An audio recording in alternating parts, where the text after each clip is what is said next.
ओम ह्रीं श्रीं आदिनाथाय नमः। ओम नमः सिद्धेभ्यः। ओम नमः सिद्धेभ्यः। ओम नमः सिद्धेभ्यः। श्रोते हो, जय जिनेंद्र। आज आपण भक्तामर स्तोत्रमधील काव्य क्रमांक 15 ऐकणार आहोत, जे सन्मान सौभाग्य वर्धक काव्य आहे।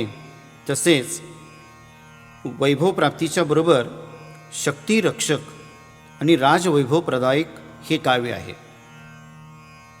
चित्रं किमत्र यदि ते त्रिदशांगनाभिर्नीतं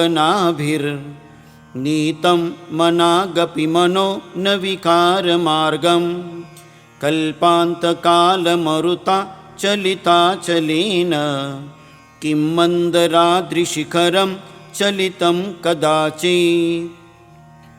हे भगवान, जरी स्वर्गातील अप्सरांच्या द्वारा आपले चित्त थोडेही विकारवश झाले नाही, तरी त्यात आश्चर्य काय आहे? कारण मोठमोठ्या पर्वतांनाही कंपायमान करणारा प्रलयकालीन वारा सुमेरू पर्वताला चलायमान करील काय? अर्थात नाही। हे नाथ, ज्याप्रमाणे प्रलयकालचा प्रचंड वारा मेरू पर्वताला हलवू शकत नाही, त्याप्रमाणे देवांगनाच्या हावभावांनीही आपला मन सुमेरू पर्वत कंपायमान होत नाही।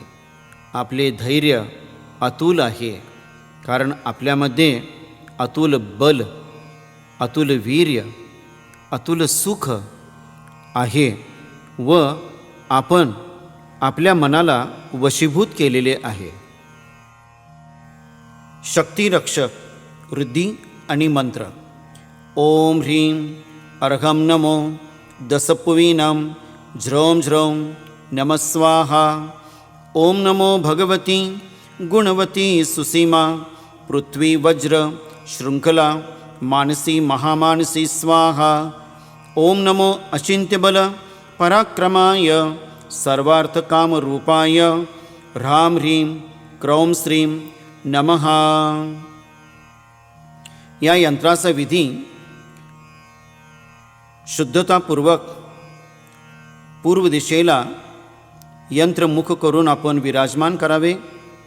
लाल वस्त्र धारण केलेले असावे, लाल आसन असावं, पूर्व किंवा उत्तरेकडे मुख करून पद्मासनामध्ये बसावे। पोवळा म्हणजेच मुंगाची माला घेऊन 14 दिवसपर्यंत रोज 15वे काव्य, वृद्धिजाप तसेच मंत्र हे आपण दीप धूप सहित साधना करावी।